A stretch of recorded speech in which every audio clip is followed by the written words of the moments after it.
بسم اللہ الرحمن الرحیم۔ بہت عزیز بچیوں، یہ تو ہم جانتے ہی ہیں کہ ہمارا دین ہر فرد کو نیک بنانے کے ساتھ ساتھ پورے ماحول کو بھی نیک اور پاکیزہ بناتا ہے۔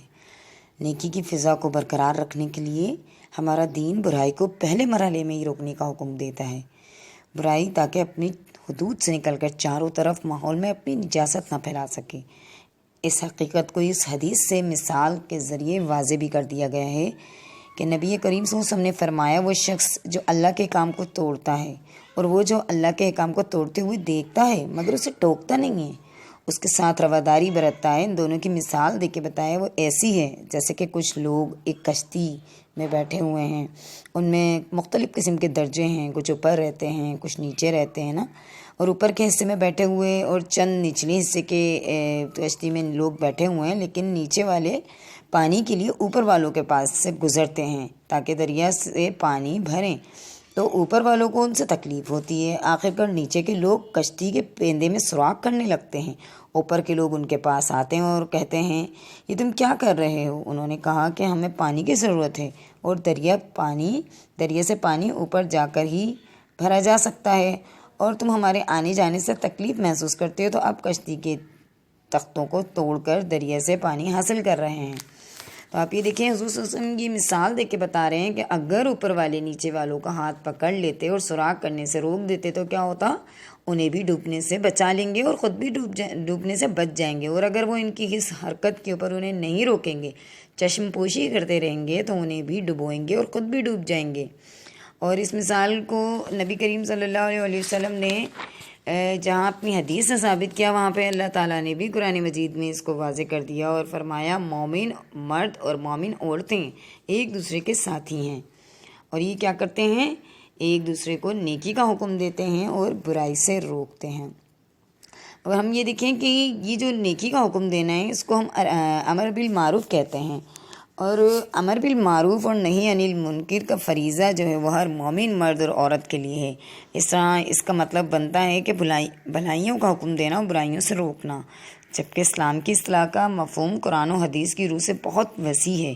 امر بالمعروف کا مفہوم اسلام کو سمجھ کر اس کے ہر پہلو پر خود عمل کرنا اور دوسروں کو بھی اس پر عمل کروانا ہے، اور اسلام نے جن کاموں کو منع کرنے سے حکم دیے اس سے خود بھی بچتے رہنا ہے اور دوسروں کو بھی بچانے کی کوشش کرنی ہے۔ اس کے فوائد دیکھیں پیاری بہنوں، جب کسی جگہ پر کچھ افراد ایسے ہوتے ہیں جو امر بالمعروف اور نہی عن المنکر کا حق ادا کرتے ہیں تو کیا ہوتا ہے؟ ہر طرف نیکیاں پھیلتی ہیں، ہے نا، برائیاں کم ہو جاتی ہیں۔ ہم ماحول کا اپنا خود مشاہدہ کریں کہ ماحول پاکیزہ ہونے لگتا ہے، نیکیاں کرنا آسان ہو جاتی ہیں، دوسروں کی اصلاح کی وجہ سے اپنی اصلاح کرنی بھی آسان ہو جاتی ہے، اور لوگ ایک دوسرے کے خیر خواہ اور اللہ کا دین بھی پھیلتا رہتا ہے۔ اسی طریقے سے سورہ لقمان میں بھی اللہ پاک فرما رہے ہیں کہ اے میرے بیٹے، نماز قائم کرو، معروف کا حکم دو اور برائیوں سے روکو۔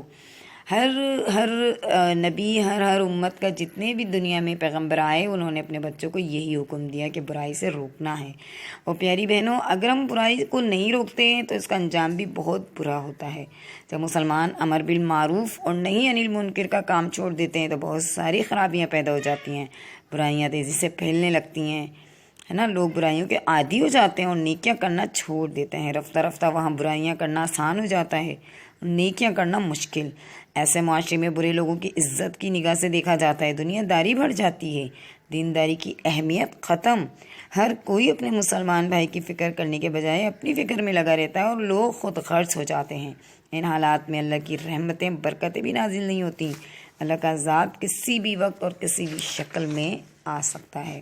جب مسلمان اس فرض کو چھوڑ دیتے ہیں تو ضروری نہیں ہے کہ لوگ فوراً ہی برائیوں سے رک جائیں، ہے نا، اچھائیوں کی طرف راغب ہو جائیں۔ کبھی تو لوگ بہت آہستہ آہستہ سے اچھائی کی طرف آتے ہیں اور کبھی سمجھانے پر بھی نیکی کو اہمیت نہیں دیتے۔ لیکن آپ یہ دیکھیں، اللہ تعالیٰ جہاں قرآن مجید میں فرما رہے ہیں وہاں نبی پاک صلی اللہ علیہ وسلم نیکی کی طرف رہنمائی کرنے والے کو کہہ رہے ہیں کہ نیکی کی طرف رہنمائی کرنے والا نیکی کی طرح ہی ہے، نیکی کی طرف رہنمائی کرنے والا نیکی کرنے والے کی طرح ہی ہوتا ہے۔ مطلب دونوں کو اللہ تعالیٰ، نبی پاک صلی اللہ علیہ وسلم برابر قرار دے رہے ہیں۔ ایک مسلمان اس بات سے بددل ہو کر کیا کرتا ہے؟ فرض کو چھوڑ دیتا ہے، وہ سوچتا ہے میری بات تو کوئی نہیں سنتا، میں کیوں سمجھاؤں، چھوڑ دیتا ہے، ہر حال میں اپنا فرض ادا نہیں کرتا، لیکن اسے ہر حال میں اپنا فرض ادا کرنا ہے۔ رسول اکرم صلی اللہ علیہ وسلم نے ہر وقت اور ہر قسم کے حالات میں اس فرض کو مسلسل ادا کیا۔ مسلمانوں کے سامنے ہمارے پیارے رسول کی دی ہوئی بہت ساری خوشخبریاں موجود ہیں۔ آپ صلی اللہ علیہ وسلم نے جیسے کہ یہ بات بھی فرمائی کہ جو نیکی کرتا ہے، نیکی کی طرف رہنمائی کرتا ہے، وہ نیکی کی طرف رہنمائی کرنے والا اصل میں نیکی کرنے والے کے ہی مترادف ہے۔ اور پھر یہ بھی فرمایا کہ نیکی کا حکم دینا صدقہ ہے اور برائی سے روکنا بھی صدقہ ہے۔ گویا نیکی کی دعوت دیتے ہی اللہ کے دعوت دینے والے کا اجر صدقے کے طور پر لکھ لیا جاتا ہے۔ اور پھر ہم یہ دیکھیں کہ حضور صلی اللہ علیہ وسلم نے ہمیں ابھی پچھلی اس میں نے بتایا کہ جو مثال دی تھی اس کے لیے اگر ہم یہ دیکھیں کہ اس مثال میں کتنے پیارے انداز میں برائی کو پہلے مرحلے میں روکنے کی اہمیت بتائی گئی ہے۔ اب اگر وہ کشتی کی مثال جو میں نے آپ کو دی، اگر وہ کشتی کی مثال یعنی کہ معاشرے سے ہم لے لیں تو جس طرح کشتی کے پیندے میں سوراخ کرنے سے ساری کشتی ڈوب گئی، اسی طرح معاشرے میں برائیاں پھیلنے والا ایک فرد بالآخر تمام معاشرے کو لے ڈوبے گا۔ جس طرح کشتی میں سوراخ کرنے والے کو فوراً روکنا ضروری ہے، اسی طرح معاشرے میں برائی پھیلانے والے کو بھی پہلے مرحلے میں پیاری بہنوں روکنا ضروری ہے، ورنہ یہ برائی آہستہ آہستہ پورے معاشرے میں پھیل جائے گی اور جہاں کھلے عام گناہ ہوتے رہیں گے اور عذاب اللہ کا کسی بھی وقت آ سکتا ہے۔ آج ہمارے معاشرے میں جس طرح سے زنا بڑھتا جا رہا ہے، آج ہمارے معاشرے میں جھوٹ کا نظام، سود کا نظام جس طرح سے بڑھتا جا رہا ہے، آج ہمارے معاشرے میں ظلم و زیادتی، مہنگائی کا عذاب بڑھتا جا رہا ہے۔ پیاری بہنوں، یہ ظلم نہیں تو اور کیا ہے؟ اگر ہم اس کو روکنے والے نہیں بنیں گے تو ایسا نہ ہو کہ ہم بھی انہی لوگوں میں شامل ہو جائیں جو برائی کرنے والے ہیں۔ تو آئیے ہم سب مل کر آج سے یہ عہد کریں کہ ہم ان لوگوں میں شامل ہو جائیں جو برائی پھیلانے والے نہیں ہیں بلکہ برائی کو روکنے والے ہیں، اور صرف برائی کو روکنے والے نہیں بلکہ برائی کو پہلے ہی مرحلے میں روک دینا ہماری اولین ذمہ داری بنتا ہے۔ اور آج سے میں آپ سب سے یہ پوچھنا چاہوں گی، کیا آپ نہیں چاہیں گے کہ ہمارا معاشرہ امن و سلامتی کا معاشرہ ہو؟ کیا آپ نہیں چاہیں گے کہ ہمارا معاشرہ ایک پیار بھرا معاشرہ ہو، یہاں پر نماز کی فضا قائم ہو؟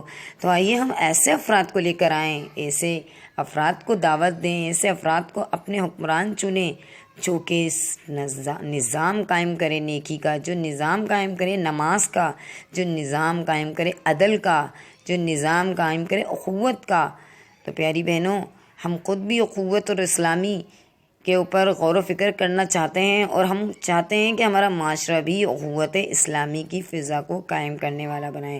آئیے اس مہم میں ہم بھی حصہ لیں اور جہاں جہاں لوگ برائی روکنے والے ہیں ہم ان کا ساتھ دیں۔